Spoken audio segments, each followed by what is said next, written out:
Hello everyone. तो कैसे हैं आप सभी। आज हम शुरू करेंगे एक नया चैप्टर जो कि है एरिया रिलेटेड टू सर्कल। अब एरिया रिलेटेड टू सर्कल एक नया चैप्टर हम शुरुआत करने वाले हैं, ठीक है। मैं चाहता हूं कि इस चैप्टर को शुरू करने से पहले आप कुछ बेसिक चीजें सर्कल का एक बार इंट्रोडक्शन बेसिक चीजें मैं बता देता हूँ, जो भी हम लास्ट चैप्टर पिछले इनके 10th चैप्टर सर्कल चैप्टर में हमने सीखा था। तो 2 मिनट लगेगा, ठीक है। 2 मिनट लगेगा और हम इसके सभी चीजों को सीख जाएंगे। तो देखो, हमने सर्कल की डेफिनेशन हमने देखा था, सर्कल होता क्या है। पहले हम सर्कल की डेफिनेशन समझते हैं। सर्कल जो है हमारे पास, उसकी डेफिनेशन क्या था। हमने कहा था कि सर्कल की डेफिनेशन क्या होती है। एक पॉइंट आपने लिया, ये फिक्स पॉइंट है, ध्यान रखना ये कभी भी बदलने वाला नहीं है। आपने एक पॉइंट लिया, ठीक है। और मान लो इससे आप 5 सेंटीमीटर के डिस्टेंस पर आप गए। कितने डिस्टेंस पर गए? 5 सेंटीमीटर के डिस्टेंस पर आप गए। और इस पॉइंट को, इस पॉइंट से इससे जितने भी पॉइंट आपको मिल सकते थे जो कि 5 सेंटीमीटर के डिस्टेंस पे होगा, उन सभी पॉइंट्स को उन सभी पॉइंट्स को आपने इकट्ठा किया, आपने कलेक्ट कर लिया, ठीक है। जैसे ही आपने इन पॉइंट्स को कलेक्ट कर लिया, ये जो शेप मिलेगी आपको सर्कल जैसे मिलेगी। हालांकि मेरे से नहीं बनाए सही से, बट सर्कल की बेसिक डेफिनेशन यही है।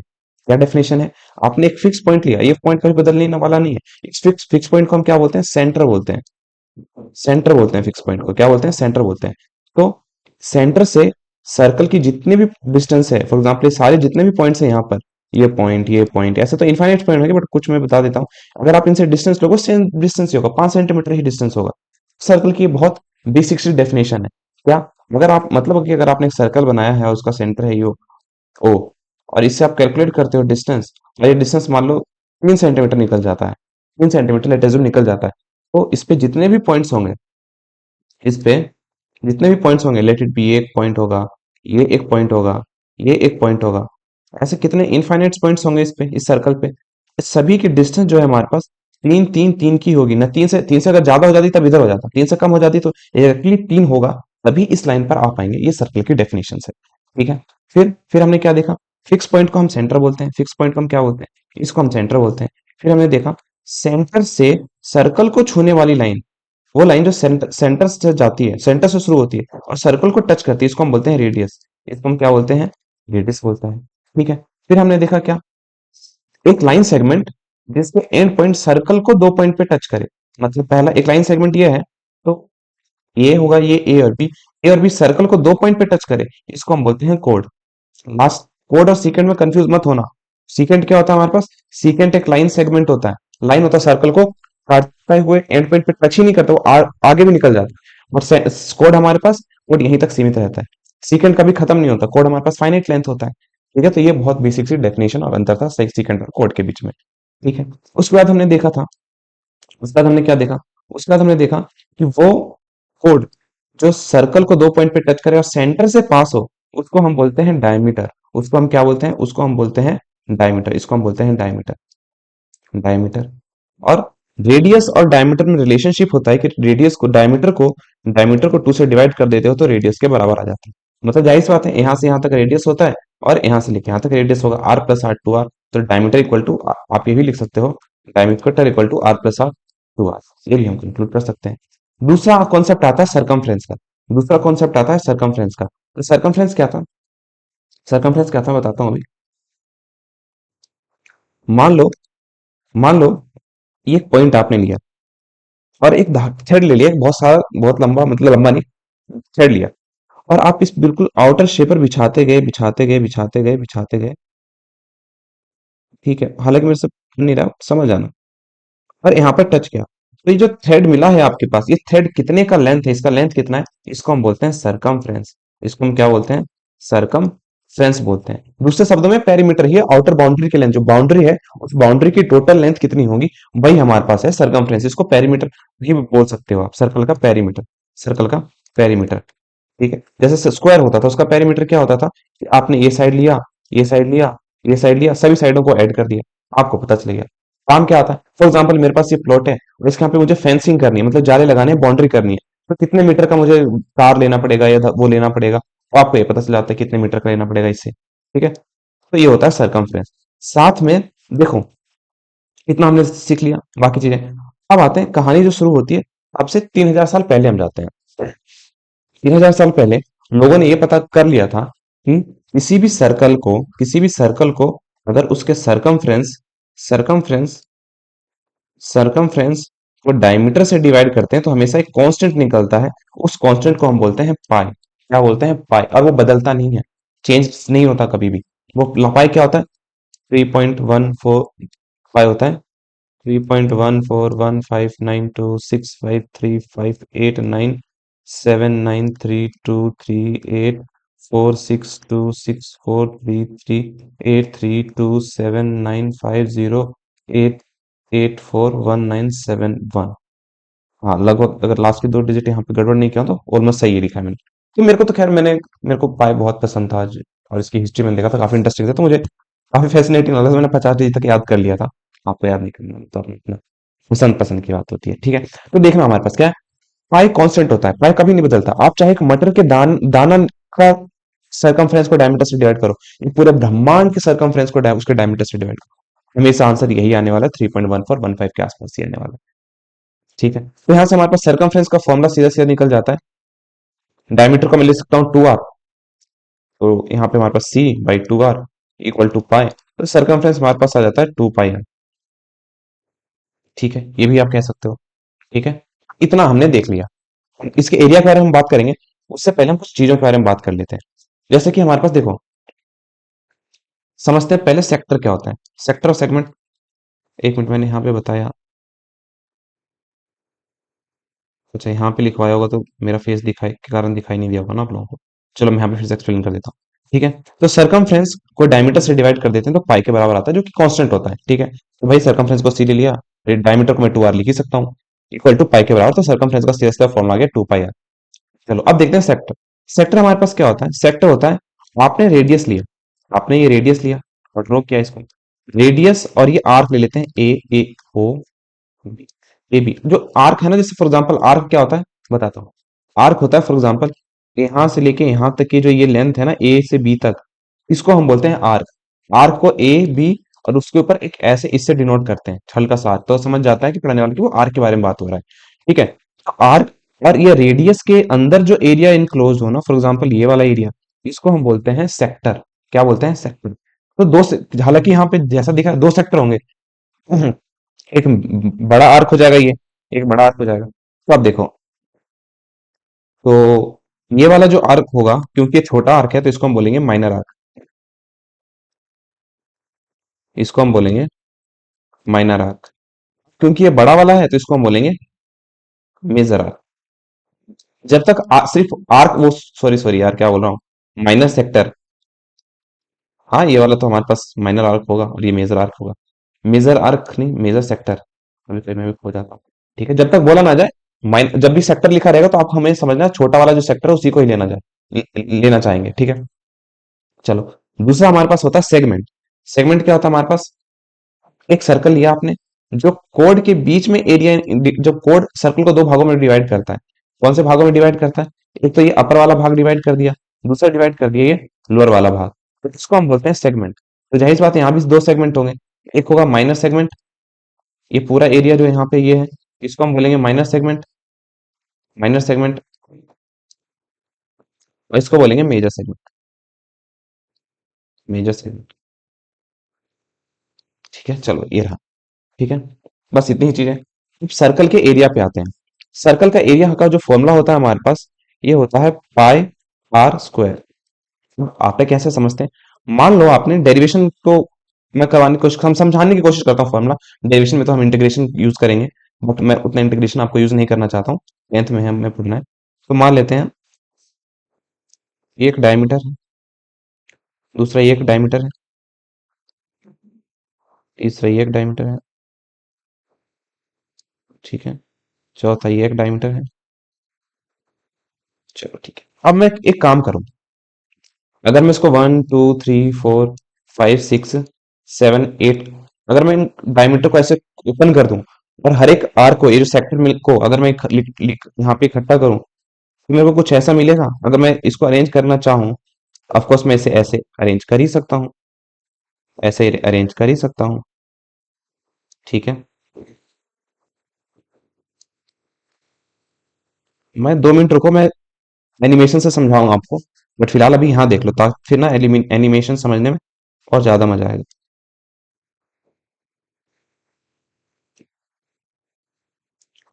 अब जाहिर सी बात है, जब से हम सर्कल को ओपन अप कर लेंगे तो ये वाला तो हमारे पास कितना होने वाला है, टोटल सरकमफ्रेंस था, ये पाई आर होगा, 2 पाई आर था, तो 2 पाई आर दो भागों में बट जाएगा, ऊपर वाला पाई आर और नीचे वाला पाई आर, है ना, यहां से लेके यहां तक पाई आर हो जाएगा, और यहां से लेके यहां तक पाई आर हो जाएगा, और ये हो जाएगा रेडियस के बराबर, और ये हो जाएगा रेडियस के बराबर, है ना, ये रेडियस के बराबर तो था ये चीज। अब एक ये एक रेक्टेंगल लग रहा है, हालांकि दिख नहीं रहा है, बट कह रहा हूं ना, मेरी बात मान के मानो कि एक रेक्टेंगल है। अब रेक्टेंगल का एरिया क्या होगा, होगा लेंथ इंटू विड्थ, इसकी लेंथ क्या है पाई आर, और विड्थ कितना है r, pi are square area आ गया, समझ आया, नहीं समझ आया, अब मैं समझाता हूँ, क्योंकि यहाँ पे आइडिया था कि हम सर्कल के साथ करने क्या वाले हैं, मैं आपको एनिमेशन में समझाता हूँ। यहाँ पे ठीक दिख रहा है आपको, ये चीज आपको दिख रहा है, इस सर्कल को हमने 1 2 3 4 5 6 7 8 8 भागों में बांटा है, ठीक है, 8 भागों में बांटना है, धीरे धीरे हम सर्कल को अनफोल्ड करते हैं, धीरे धीरे सर्कल को हम अलग अलग करते हैं, तो आप ये देख सकते हो, जैसे मैं सर्कल को अलग करूंगा, देखो एक्चुअली में क्या था, यहाँ का जो सर्कल, यहाँ से लेके यहाँ तक ये जो सर्कल है, ये कितना होगा पाई आर, और ये कितना होगा पाई आर, सेमी सर्कमफ्रेंस का यार देखो, टोटल सर्कल जो है हमारे पास, यहाँ देखो, टोटल सर्कल है हमारे पास, सेमी सर्कल पता है ना, सर्कल का हाफ को हम सेमी सर्कल बोलते हैं, टोटल सर्कमफ्रेंस पूरा का पूरा 2 पाई आर है, तो जाहिर सी बात है, सिर्फ अगर मैं ये बोलूं कि यहाँ से लेके, अगर यहाँ से लेके यहाँ तक बोलूं तो कितना होगा, पाई आर होगा, 2 पाई आर का आधा, और जाहिर सी बात है, अगर मैं पूछता हूँ यहाँ से लेके यहाँ तक कितना होगा, पाई आर होगा, है ना, यहाँ से लेके यहाँ तक कितना होगा पाई आर होगा, और यहाँ से लेके यहाँ तक पाई आर, टोटल मिला देंगे, अरे यार ये तो अपने आप ऑटो शेप भी बड़ी अलग चीज है, ठीक है, समझ गए ना मैं क्या कहना चाह रहा हूँ, यहाँ से यहाँ तक पाई आर, और यहाँ से लेके यहाँ तक पाई आर, ठीक है, ये तो होता रहेगा ऑटो शेप। चलो हम आते हैं यहाँ पे, अब देखो, तो हमने क्या किया, ये सर्कमफ्रेंस, अब मैं धीरे धीरे सर्कल को जब अलग करता हूँ तो देखो यहाँ पर क्या होगा, अभी भी यहाँ से लेके यहाँ तक कितना है पाई आर, और यहाँ से लेके यहाँ तक कितना है पाई आर, और ये रेडियस के बराबर होता है, ये होगा। अब मैं इन दोनों को मर्ज करने की कोशिश करता हूँ, आपस में से मर्ज करने की कोशिश करता हूँ, ठीक है, तो मैं मर्ज करने की कोशिश करता हूँ, तो देखो ये हमारे पास हो गया, लगभग ये रेक्टेंगल है, तो सेम फॉर्मूला ट्रू है। अब आपको लग सकता है भैया ठीक है, बात मान लिया, बट रेक्टेंगल नहीं है, बट मैंने अभी ना छोटे छोटे पीसेस में काटे हैं। अब देखो, अगर मैं इसको मतलब और ज्यादा पीसेस में सर्कल को काटता, फॉर एग्जाम्पल जैसे कि हमारे पास यहाँ पर है, जैसे कि हमारे पास यहाँ पे है, ये वाला सर्कल,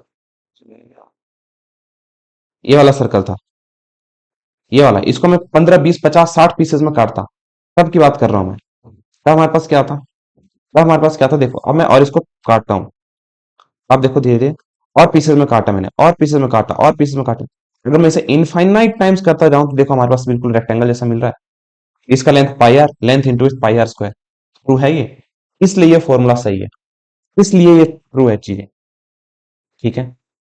तो एक बार और मैं देखता हूँ, सर्कल को अनफोल्ड करते हैं, ये रहा हमारे पास, ठीक है, अब देखो हमारे पास ये, अब सर्कल को मैं और पीसेस में काटता हूँ, मैं काटा, और फिर काटा और काटा और काटा और काटता गया काटता गया काटता गया, ठीक है, अब मैंने सर्कल को अनफोल्ड किया, सर्कल को अनफोल्ड किया, फिर बाद में इसको मर्ज कर दिया, और जब मर्ज करूंगा तो बिल्कुल ऑलमोस्ट परफेक्ट रेक्टेंगल जैसा लग रहा है, इसलिए फॉर्मूला सही है, पाई आर स्क्वायर। चलो, तो इतना ही, अब हम क्वेश्चंस पर आते हैं,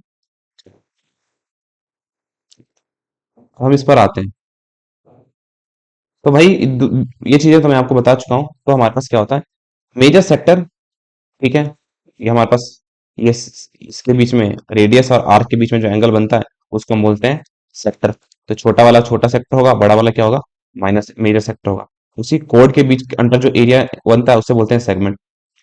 भाई दो एरिया बनेगा यहाँ पे, छोटे वाले को बोलेंगे माइनस सेगमेंट, और बड़े वाले को बोलेंगे मेजर सेगमेंट, जब तक बोला ना, फॉर एग्जाम्पल सेगमेंट बोला है तो कौन सा एरिया, कौन सा पार्ट कंसिडर करना है सर्कल का, छोटा वाला माइनर पार्ट ही कंसिडर करना है, ठीक है। चलो, चलो एक और चीज है, तो ये हो गया, अब सेक्टर का फॉर्मूला क्या होगा, सेक्टर या सेगमेंट का फॉर्मूला क्या होगा, इस बात को हम समझते हैं। देखो, दो चीजें हैं, फॉर एग्जाम्पल, इसको मैं कहाँ समझाऊं, यही समझाता हूँ आपको, यहाँ समझाता हूँ, उदाहरण के लिए देखो, ये हमारे पास बना, एक हमारे पास बना ब्यूटीफुल सा सर्कल, सर्कल बना है, इसका सेंटर ओ है, तो इसका जो हमारे पास, मान लेते हैं ये थीटा डिग्री में है, मान लेते हैं थीटा डिग्री में है, तो आपसे पूछा जाएगा भाई इसका एरिया क्या होगा, इसका एरिया क्या होगा सेक्शन का, बहुत वाजिब सवाल है। तो इसको हम करते हैं यूनिटरी मेथड से, बहुत, और आई होप कि यूनिटरी मेथड आप सभी को आता ही होगा। यूनिटरी मेथड को हम क्या बोलते हैं, यूनिटरी मेथड क्या होता है, इसको हम वन का मेथड भी बोल सकते हैं, वन का मेथड, ये हमसे कहता है क्या है, अगर कोई फिजिकल क्वांटिटी कन्वर्जन में काम आता है। फॉर एग्जाम्पल आपको ये पता है, उदाहरण के लिए एक एग्जाम्पल समझाता हूँ। 5 पेन हमारे पास आता है आपका 25 रुपए का। आपसे पूछा जाए 7 पेन कितने का आएगा, या आपसे पूछा जाएगा 20 रुपए के कितने पेन आएंगे, तो आप कैसे निकालोगे क्वेश्चंस को? ठीक है। अब यहाँ पे यूनिटरी मेथड काम आता है। समझना कि यूनिटरी मेथड कहता क्या है, इस बात को समझना। 5 पेन से पूछ सॉरी 5 पेन, 5 पेन पूछा है आपसे, दिए दिया गया है 5 पेन 25 रुपए का है। आपसे पूछा 7 पेन कितने का आएगा, ये 20 रुपए के कितने पेन आएंगे। ध्यान समझना, 5 पेन पूछा गया है और आपसे पूछा 7 पेन निकालना है, तो पहले एक पेन के बारे में पता होना जरूरी है कि एक पेन कितने रुपए का आएगा। यही इसलिए हम वन का मेथड बोलते हैं। 20 रुपए का पूछा कि कितना पेन आएगा, तो सबसे पहले 1 रुपए के कितने पेन आएंगे वो आप, हालांकि 1 रुपए का पेन नहीं आएगा, तोड़ के थोड़ी देगा, फ्रैक्शन में आएगा, बट आपको निकालना आना चाहिए। मैथमेटिकली लिख कैसे पाओगे कि एक का कैसे आएगा? भाई हमारे पास है। अब मैं कॉन्सेप्ट क्या है हमारे पास, हमारे पास सीधा लिख देता हूँ। 5 पेन कितने रुपए का आएगा पहला। दूसरा हमसे पूछा था 20 25 ना 25 रुपए के, नहीं 7 पेन था ना, 7 पेन 25 रुपए के कितने पेन आएंगे। तो यहाँ देखो मैं इसको लिख सकता हूँ 5 into 1 पेन लिख सकता हूँ। 5 into 1 पेन लिख सकता हूँ। कितने रुपए का आएगा? 25 रुपए का। अब 1 पेन की प्राइस निकालना हो मैं क्या करूंगा, 25/5, ठीक है, 5 5 25, तो मेरे पास पता चल गया एक पेन कितने रुपए का है, 5 रुपए का। और जैसे ही मुझे एक पेन की प्राइस पता चलेगी मैं 7 पेन की प्राइस निकाल सकता हूँ, दोनों साइड 7 से मल्टीप्लाई कर दूंगा। 7 into 1 पेन, 5 into 7, तो 7 7 1 7 पेन ही आएगा। 7 पेन 35 रुपीज का आएगा। बस ये हो गया, यही था हमारे पास। हम वन में इसलिए निकालते क्योंकि हाँ 7 से मल्टीप्लाई करता वापस, तो 7 अगर 1 के अलावा कोई और नंबर हो तो कुछ बड़ा नंबर मिलता, हमें तो 7 चाहिए था ना, इसलिए पहले एक में निकालते हैं। ध्यान देना है इन छोटी छोटी बारीकियों पे, फिफ्थ 5वीं क्लास का मैथ है, समझ रहे हो? और मुझे पता है कि कई ऐसे बच्चे होंगे 10th में जिन्हें नहीं पता होगा। रीजन आपकी गलती तो है इसमें, आपके टीचर्स की भी गलती उतनी है जितनी आपकी गलती है, स्कूल का भी उतनी गलती है, क्योंकि पहली बार पढ़ाने के बाद क्रॉस चेक ही नहीं होता कि भाई न्यूटन मेथड आता ही नहीं आता, सबका उतना ही फॉल्ट है। चलो अब सवाल यही पूछा है कि 25 रुपए के कितने पेन आएंगे, तो सबसे पहले में क्या निकालना है, 1 रुपए के कितने पेन आएंगे। तो यहाँ पे देखो गिवन ये था 5 पेन हमारे पास था, 5 पेन हमारे पास था 25 रुपए का।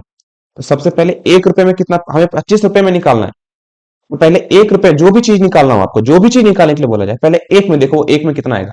यहाँ पे 7 पेन के बारे में पूछा गया था, अब निकालना था 7 पेन कितने रुपए का आएगा, पहले ये पता करो एक पेन कितने का आएगा। से 25 रुपए का पूछा गया तो पहले पता करो 1 रुपए में कितने पेन आएंगे। ठीक है, अब देखो हम क्या करेंगे, 5 पेन तो ऐसे ही रहेगा, 25 को लिख सकता हूँ 25 into 1 रुपीज, 25 इधर मल्टीप्लाई हो रहा है तो जाकर डिवाइड हो जाएगा, 25 पेन आएगा 1 रुपीज का। अब मैंने बोला था 25 रुपए के कितने पेन आएंगे, दोनों साइड 25 से मल्टीप्लाई कर देंगे, 25 इधर और 25, 25 25 तो 5 पेन कितने रुपीज का आएगा, 5 पेन आएगा 25 रुपए का। अच्छा मैंने ये वही स्टेटमेंट दिया था, मुझे कुछ और नंबर देना चाहिए था ना, ये तो वही वाली बात होगी, बट छोड़ो वो सब, कॉन्सेप्ट समझ आया ना, कॉन्सेप्ट इंपॉर्टेंट है। सेम, अब एरिया रिलेटेड टू सर्कल में फॉर एग्जांपल आपसे ये बोला गया है कि एक सर्कल है, ये सेक्टर है, और ये हमारे पास आर के थीटा डिग्री। अब बताओ सर्कल का एरिया का फॉर्मूला हम निकाल चुके हैं, कितना होता है, डिराइव भी कर चुका हूँ, लॉजिकली समझा भी चुका हूँ। एरिया ऑफ सर्कल कितने का होगा, इसका फॉर्मूला कितना होगा, πr²। अब मेरे भाई और प्यारे बहनों मुझे ये बताओ, πr² एरिया कब होता है, जब पूरा कंप्लीट एंगल होता है, 360 डिग्री होता है ना। अब आपको ये निकालना होगा कि 1 डिग्री में कितना एरिया बनेगा, तो πr² 360 into 1 डिग्री में लिख सकता हूँ, 360 मल्टीप्लाई हो रहा है उधर जाके डिवाइड हो जाएगा, πr² 360 1 डिग्री में बचेगा। और थीटा है एंगल, मान लेते हैं थीटा, थीटा 30 डिग्री हो सकता है, 50 डिग्री हो सकता है, 60 डिग्री हो सकता है, कुछ जो भी आपकी मर्जी में, तो जनरल फॉर्मूला निकालने की बात कर रहा हूं ना। दोनों साइड में थीटा से मल्टीप्लाई कर दूंगा, थीटा से मल्टीप्लाई कर दूंगा, तो मेरे पास थीटा डिग्री पे इतना एरिया बनेगा, उसका फॉर्मूला आ गया सीधा सीधा, क्या आ गया, πr² / 360 इंटू थीटा। कंप्लीट। देखो यूनिटरी मेथड की पावर है, फिफ्थ क्लास का मैथ, एम्बेरस होना नहीं है इसमें, सीखना है। मेक श्योर कि आगे कब जिंदगी में कभी ये चीज आ जाए तो आप कर पाओ। ठीक है, सेम सेम कॉन्सेप्ट आता है सर्कमफ्रेंस का, सेम कॉन्सेप्ट से हम सर्कमफ्रेंस निकाल सकते हैं। सर सेम कॉन्सेप्ट से हम सर्कमफ्रेंस निकाल सकते हैं। उदाहरण के लिए एक सर्कल है मेरे पास, यहाँ पे मैं एक सर्कल ले लेता हूँ। अब बताओ मेरे प्यारे भाइयों और बहनों, मुझे ही वोट देना। तो सर्कमफ्रेंस जो होता है, सर्कमफ्रेंस ये क्या होता है, 2 पाई आर। अब भाई मेरे बताओ 2 पाई आर कब होता है सर्कमफ्रेंस, जब पूरा कंप्लीट एंगल होता है 360 डिग्री। तो 1 डिग्री में हम पहले निकाल लेंगे 2 पाई आर। फॉर एग्जाम्पल ये पूछा है आपसे, ये पूरा कंप्लीट ना, ए बी ओ, आपसे पूछा जाए मुझे सिर्फ ए बी की लेंथ निकालनी है, मुझे पूरा कंप्लीट नहीं चाहिए। पूरा कंप्लीट तो हमारे पास 2 पाई आर ही होता है। तो हम निकाल लेते हैं 360, और ये हमारे पास एंगल थीटा है। तो थीटा डिग्री पे अगर मैं थीटा डिग्री तक दोनों ओपन करूंगा, कितना आर्क बनेगा, ये कितना आर्क बनेगा वो पता करना है। तो 360 × 1 डिग्री में लिख सकता हूँ। 1 से इधर मल्टीप्लाई हो रहा है तो 1 डिग्री से जाके डिवाइड करो 2 पाई आर/360 × 1 डिग्री। हमें थीटा में चाहिए तो थीटा से दोनों साइड मल्टीप्लाई कर देंगे, थीटा इंटू 2 पाई आर/360 इंटू 1 डिग्री इंटू थीटा।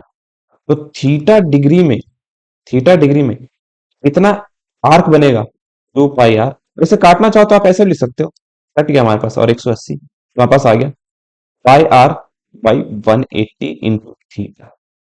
ये इन जनरल फॉर्मूला मैंने आपको बता दिया कि आप जनरल फॉर्मूला करोगे कैसे। ये है, और ये क्या नहीं बना है, मिला है को पूरे सर्कल की लेंथ तो 2 पाई आर होगी ना सर्कमफ्रेंस। मेरे को पूरे सर्कल की नहीं चाहिए, मुझे चाहिए कि भाई जब ये एंगल जो है दोनों के बीच में, जो हमारे पास टोटल सिर्फ इतना ही बना हो, क्या कहते हैं। फॉर एग्जाम्पल ये हमारे पास पॉइंट है, ये मान लेते हैं। तो एक दूसरी साइड ले लेते हैं।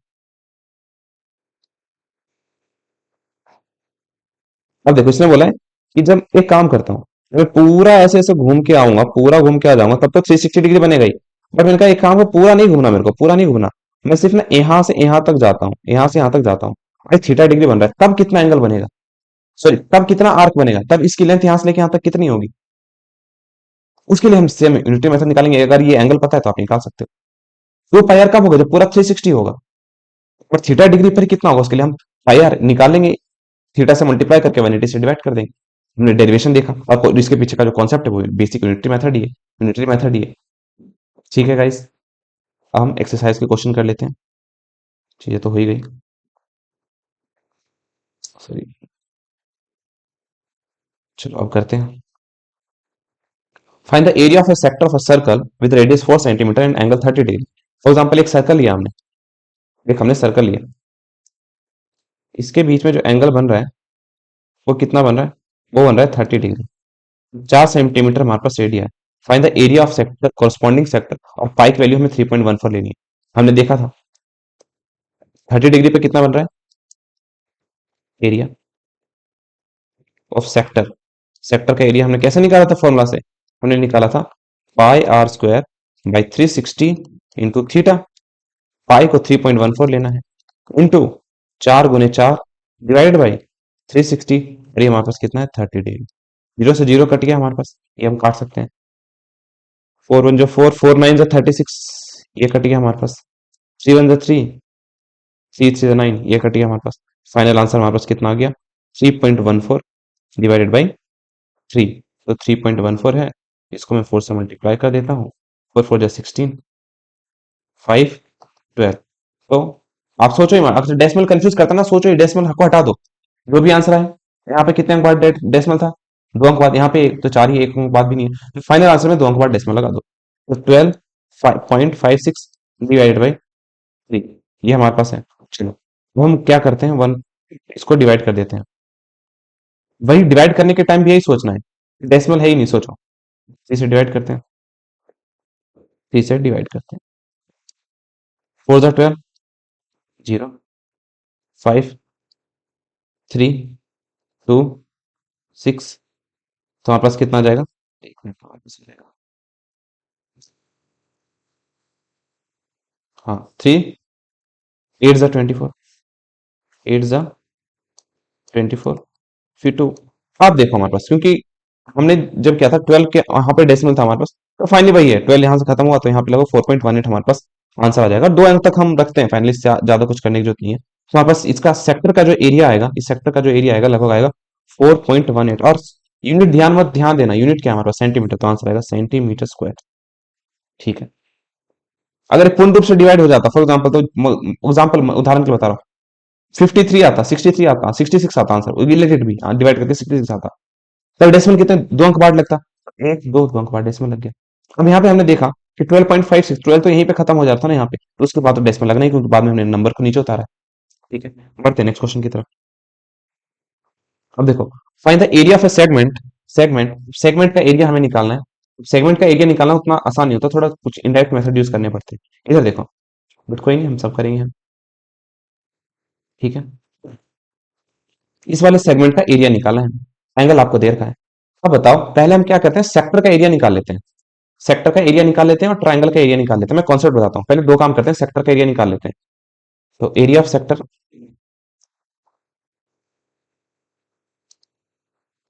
एरिया ऑफ सेक्टर, और जब सेक्टर बोला हूं तो जाहिर सी बात है छोटा वाला सेक्टर है। ठीक है भाई, pi are square by 360 into theta. ठीक है, अब हम क्या कर लेंगे, देखो यहाँ पे इक्वल टू, पाई की वैल्यू 22/7 ही लेनी है, इंटू रेडियस हमारे पास कितना है, रेडियस हमारे पास 21 है, 21 इंटू 21 डिवाइडेड बाई 360 और इंटू थीटा, थीटा है 120 डिग्री। जीरो से जीरो कट गया, 12 वन 12, 12 टू ज, इधर 12 वन 12, 12 से 36, 7 7, 7 टू 14, 7 3 21, तो हमारे पास आया है ये, फाइनल हमारे पास कितना आया है 66। इसको 3 से मल्टीप्लाई कर दिया इंटू 21, बस हम मल्टीप्लाई कर लेते हैं 66 और 21 को, यहाँ से देखते हैं, 6 6 12 13 6 8 3 1, तो 1386 आएगा, इक्वल टू हमारे पास 1386 और सेंटीमीटर स्क्वायर। अब मेरे भाई मुझे एक बात बता, यहाँ पे एक निकालूं कैसे मुझे एरिया, एक कॉन्सेप्ट मैं निकालता हूँ, मैं एक काम करता हूँ, मैं ना एक तो काम करके पूरे सेक्टर का एरिया मैंने निकाल लिया, इस पूरे सेक्टर का एरिया मैंने निकाल लिया, पूरे सेक्टर का एरिया मैंने निकाल लिया। ठीक है, अगर इस पूरे सेक्टर के एरिया में से मैं इस ट्रायंगल का एरिया माइनस कर दूं, इस ट्रायंगल का एरिया माइनस कर दूं, वो तो निकालना पड़ेगा हमें, इस ट्रायंगल का एरिया में माइनस कर दूं, तो क्या जो चीज मुझे मिलेगी वो इस सेक्टर का ही एरिया होगा? क्या ऐसा होगा, जो चीज मुझे मिल रही है, जो चीज मुझे मिल रही है वो इस सेक्टर का ही एरिया होगा? इसमें कोई डाउट नहीं है, इतना लॉजिक मैं लगा सकता हूँ, तो वही हम करने वाले हैं। तो उसके बाद मैं सिर्फ इस ट्रायंगल का एरिया निकालने वाला हूँ। ट्रायंगल का एरिया कैसे निकालेंगे, बड़ा दिलचस्प है। इसके लिए तो हमें वो पता होना चाहिए था, हेरोंस फॉर्मूला पता लग सकता है, या तो इस पर लग सकता है हमारे पास बेस इंटू वाई। एक काम करते हैं, मुझे एक बात बताओ, अगर ये एंगल, मैं यहाँ पे ट्रायंगल इसको उल्टा करके बनाता हूँ ताकि समझाने में मेरे को आसानी हो। ट्रिग्नोमेट्री किस लिए हम पढ़े हैं भाई, इसी दिन, ऐसे ही दिन के लिए तो हम ट्रिग्नोमेट्री पढ़े हैं। मान लेते हैं ये एंगल 120 डिग्री है, और जाहिर सी बात है ये रेडियस 21 सेंटीमीटर है, तो ये भी 21 सेंटीमीटर होगा। क्या पुरानी बचपन की बातें कुछ याद है 9th क्लास की? अगर ये साइड इक्वल है तो इसके ऑपोजिट एंगल भी इक्वल होते हैं, ऑपोजिट एंगल भी इक्वल होते हैं। उसी प्रकार से मैं यहाँ पे कह सकता हूँ कि 120 है तो ये एंगल एक्स और ये एंगल एक्स होगा। इसका मतलब क्या हुआ, इसका मतलब क्या हुआ कि एंगल निकालते हैं, तो 120 degree plus x equal to 180 होगा, तो 2x equal to 180 minus 120, 2x equal to 180 में से 120 जाएगा, हमारे पास 60 डिग्री आएगा। इसका मतलब 30 डिग्री, x की वैल्यू कितना होगा 30 डिग्री। अब ध्यान देना, ये एंगल भी 30 डिग्री का है, ये एंगल भी 30 डिग्री का है। ठीक है, ठीक है, ये एंगल भी 30 डिग्री का है। अब मैं एक लाइन ड्रॉ करता हूं जो इस कोड के परपेंडिकुलर होगा, इस कोड के परपेंडिकुलर होगा। ये 120 डिग्री है, 120 डिग्री है। अब 120 डिग्री इस कोड के परपेंडिकुलर लाइन है मेरे पास, ये लाइन है, तो मैं यहाँ पे क्या निकाल सकता हूँ, ट्रिग्नोमेट्री, ट्रिग्नोमेट्री को यूज कर सकते हैं। इंपॉर्टेंट क्वेश्चन है, ध्यान देना, एग्जाम में आ सकता है। ट्रिग्नोमेट्री को यूज करके मैं लिख सकता हूँ, ये मुझे पता है। ट्रिग्नोमेट्री क्या कहती है भाई, एक साइड एक एंगल पता है तो बाकी चीजें आपको पता है। ये एक राइट एंगल ट्राइंगल है, जिसमें हमारे पास ये हमारे पास परपेंडिकुलर है, ये मेरे पास बेस है और ये मेरे पास हाइपोटेनियस है। ठीक है, अब मुझे हाइपोटेनियस पता है, तो मैं यहाँ पे साइन थीटा लगा सकता हूँ क्या, साइन थीटा लगा सकता हूँ क्या? नहीं, कॉस थीटा लगाते हैं, क्योंकि मेरे को ना ये चाहिए, मेरे को ये चाहिए, कॉस थीटा लगा सकता हूँ। कॉस थीटा, अरे तो कुछ भी लगा दो सेम ही है। Cos theta equal to perpendicular by hypotenuse होता है, sorry cos theta base base base होता है ना, बेस बाई हाइपोटेनियस होता है। बेस कितना है, यहां से लेके यहां तक जो बेस है, एक्स मान लेता हूँ। ठीक है, यहाँ पे यहाँ से लेके यहाँ तक जो बेस है वो एक्स मान लेता हूँ। बेस मेरे पास है, मुझे नहीं पता है। और हाइपोटेनियस मेरे पास है 21। कॉस 30 होता है, कॉस 30 डिग्री होता है आपका √3/2। कॉस 30 होता है √3/2। एक्स की वैल्यू कितनी आ गई हमारे पास यहाँ पे? एक्स की वैल्यू सीधा सीधा कितनी आ गई यहाँ पे हमारे पास? बेस की बेस की वैल्यू आ गई √3/2 इंटू 21। ये मेरे पास इसकी वैल्यू आ गई एक्स की। तो इसको मैं लिख सकता हूँ 21 √3/2। अगर मेरे भाई मैं इसमें सेम कॉन्सेप्ट इसमें लगाऊंगा, इसमें भी तो एक्स सेम ही आएगा, सेम ही आएगा। नहीं नहीं समझ आया तो फिर से यहाँ पे अप्लाई करके देख लो। सेम। देखो अभी वाला जैसे मान लो ये 120 डिग्री है, ठीक है। मैंने यहाँ पे एक परपेंडिकुलर लाइन ड्रॉ की है, परपेंडिकुलर लाइन ड्रॉ की है, ये 21 डिग्री है। ये मेरे पास 30 डिग्री है, ठीक है। ये मुझे नहीं पता है, इसको मैं मान लेता हूँ लेट इट बी एक्स मान लेता हूँ। तो मैं यहाँ पे cos थीटा अप्लाई करता हूँ। cos थीटा क्या कितना होगा? परपेंड बेस बाई हाइपोटेनियस। बेस कितना है एक्स मुझे नहीं पता है, और हाइपोटेनियस कितना है 21 है।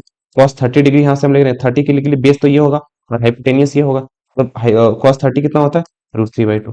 तो देखा आपने, बेस 21 √3/2 निकला दोनों का। मतलब टोटल साइड मेरे को पता चल गई इस ट्रायंगल की टोटल साइड कितना होगा। अब मुझे एक बात बताओ, अब मुझे एक बात बताओ, अब मुझे एक बात बताओ। मेरे को अब यहाँ पे दोनों कॉन्सेप्ट से इसे सॉल्व कर सकते हो। या तो आप हेरोन्स फॉर्मूला लगा के √s - s- भी कर दो, या तो आप इस वाले फॉर्मूले को यूज कर लो। बट मेरे को ना वो करना नहीं है यार, हेरोन्स फॉर्मूला में फिर साइन पेरीमीटर निकालो, रूट रूट में जाके बहुत दिक्कत हो जाता है। तो मैं एक काम करता हूँ ना, cos थीटा से मेरे पास आपने देख लिया ना दोनों ट्राइंगल सिमिलर होंगे, बेस इसका भी सेम होगा, और ये हाइट निकाल लेता हूँ, ठीक है। तो साइन थीटा यूज करके मैं हाइट निकाल लेता हूँ। Sine theta equal to perpendicular by hypotenuse. तो साइन थीटा कितना होने वाला है? Sine 30। Sine 30 equal to perpendicular कितना है मुझे नहीं पता है, हाइपोटेनियस मुझे पता है 21 है। साइन 30 कितना होगा? साइन 30 होता है 1/2। इसका मतलब परपेंडिकुलर कितना होगा? परपेंडिकुलर कितना होगा मेरे पास? परपेंडिकुलर कितना है यार, सॉरी हाइपोटेनियस कितना है? 21। इसके हिसाब से मैं परपेंडिकुलर निकाल सकता हूँ, परपेंडिकुलर इक्वल टू 21/2। ये आ गया मेरे पास परपेंडिकुलर। मतलब मुझे ये पता चल गया ट्राइंगल का ये कितना है, ये कितना है 21/2 है। और मेरे को ये पता चल गया, तो 1/2 into base height into height से मैं ये निकाल सकता हूँ ट्राइंगल का एरिया। तो ट्राइंगल का एरिया मेरे पास कैसे निकल जाएगा? 1/2 into base into height, 1/2 into base into height. अब मेरे भाई इसको 2 से मल्टीप्लाई करना पड़ेगा, क्योंकि इसमें इसका टोटल ट्राइंगल का एरिया चाहिए। तो ये 2 से ये 2 कट गया, देन जनरल मेरे को बेस इंटू हाइट करना है। तो बेस कितना है इसका? बेस मेरे को कितना है इसका? बेस है मेरे पास एक्स। एक्स बेस कितना था एक्स कितना आया था? 21 √3। 21 √3/2। और हाइट परपेंडिकुलर आया था 21/2। बस निकल गया एरिया, ठीक है। बस बाकी हमारे पास करेंगे। अब हम देखिए सेक्टर का एरिया हमारे पास कितना आया था? सेक्टर का एरिया आया था 1386 सेंटीमीटर स्क्वायर। तो 1386 सेंटीमीटर स्क्वायर, मतलब सेंटीमीटर स्क्वायर नहीं लिखते, इसमें से मैं माइनस कर दूंगा।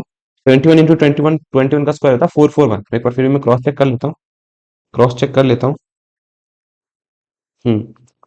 44, एक मिनट, 21 इंटू 21, हाँ 441। तो मेरे पास आ जाएगा 441 √3/2, ठीक है। अब √3 की वैल्यू ना लगभग 1.73 होती है, तो इसको यहीं पे छोड़ सकते हो आप, या तो इसको यहीं पे छोड़ सकते हो 2 से मल्टीप्लाई करके ऊपर नीचे यहाँ पे। या तो मैं कहता हूँ कि डेसिमल तक वन, यहाँ पे बोला तो नहीं है यहाँ पे। चलो कर ही लेते हैं हम फाइनल आंसर। दोनों तरीके से मैं बता देता हूँ यहाँ पे कैसे करेंगे। √3 की वैल्यू लगभग होती है, √3 की वैल्यू होती है लगभग 1.73। तो हम निकाल लेते हैं यहाँ पे, तो हम निकाल लेते हैं 1.73 डिवाइडेड बाई 2, डिवाइडेड बाई 2। चलो, तो एक काम करते हैं हम, क्योंकि कैलकुलेटर मेरा काम नहीं कर रहा बहुत है मेरे से। 86 माइनस हमारे पास 1.73 को 2 से डिवाइड कर देता हूँ, 1.73 को 2 से डिवाइड कर देता हूँ। पॉइंट आएगा 8 × 16, 2 अंक बाद ही तक रखेंगे, 1 3 6 × 12, फिर हमारे पास 1 और 5, 0.865। तो हमारे पास आया 441 इंटू 0.865, ठीक है। 441 को मैं मल्टीप्लाई कर देता हूँ इससे, मतलब वो वाला इसमें साइंटिफिक कैलकुलेटर है ना, आप समझोगे जब यूज करोगे तो। मैं क्या कह रहा हूँ, इंटू 0.865, तो हमारे पास आएगा 0.865। तो हाँ हमारे पास ये रहा, एक मिनट, 441 इंटू 865, तो हमारे पास लगभग आएगा 1386 माइनस माइनस 381.465। अब इसे माइनस कर देंगे हम बस। तो माइनस कर देंगे तो हमारे पास कितना आएगा। माइनस करना मैं सिखाई देता हूँ क्योंकि कुछ सिर्फ कैलकुलेशन के लिए माइनस करना आना चाहिए आपको। माइनस हम खुद से करते हैं। 1386 है। अब आगे पॉइंट नहीं है तो कुछ जीरो जीरो हम लगा सकते हैं, दो जीरो लगा दो। अब देखो यहाँ पे पॉइंट के नीचे ही पॉइंट आना चाहिए और उसके दाहिने तरफ जितने अंक है वो लिखो, उसके राइट हैंड साइड जितने अंक है वो लिखो। तो यहाँ पे लिखूंगा 465, आज लिखूंगा 183। जहां कुछ नहीं, यहाँ कुछ नहीं था तो जीरो लगा दो। अब हमें माइनस करना है। 10 में से 5 गया, 5 आ गया। फिर यहाँ पे 3 आएगा, 9 में से 3 आएगा, 9 में से 4 जाएगा, यहाँ पे हमारे पास 5 आएगा। फिर यहाँ पे 5 में से 1 जाएगा, 4 आएगा। फिर 8 में से 8 गया, 0। फिर 11 में से 3 जाएगा, हमारे पास 8 आएगा। फिर 2 5 आएगा, 286 4.535 सेंटीमीटर स्क्वायर उसका एरिया। पूछा क्या था, मैं यही पूछा था ना, कहीं मैं कुछ और निकालने लगा हूँ। Find the area of the segment A by B. चलो ठीक है। तो ये रहा यार, थोड़ा लेंदी जरूर था ये क्योंकि ट्रिग्नोमेट्री लग रहा था इसमें। ठीक है। देखो यार, जितने भी लेक्चर्स बन रहे हैं आई होप ये आपके वर्थ इट हो। लेक्चर्स को देखो, ठीक है। कमेंट्स डाउन करो if you have any kind of doubts. You guys are most welcome. मिलते हैं नेक्स्ट वीडियोस में जहाँ पे हम इसके एक्सरसाइज के क्वेश्चन करेंगे। ठीक है। तब तक के लिए बाय बाय, सी यू।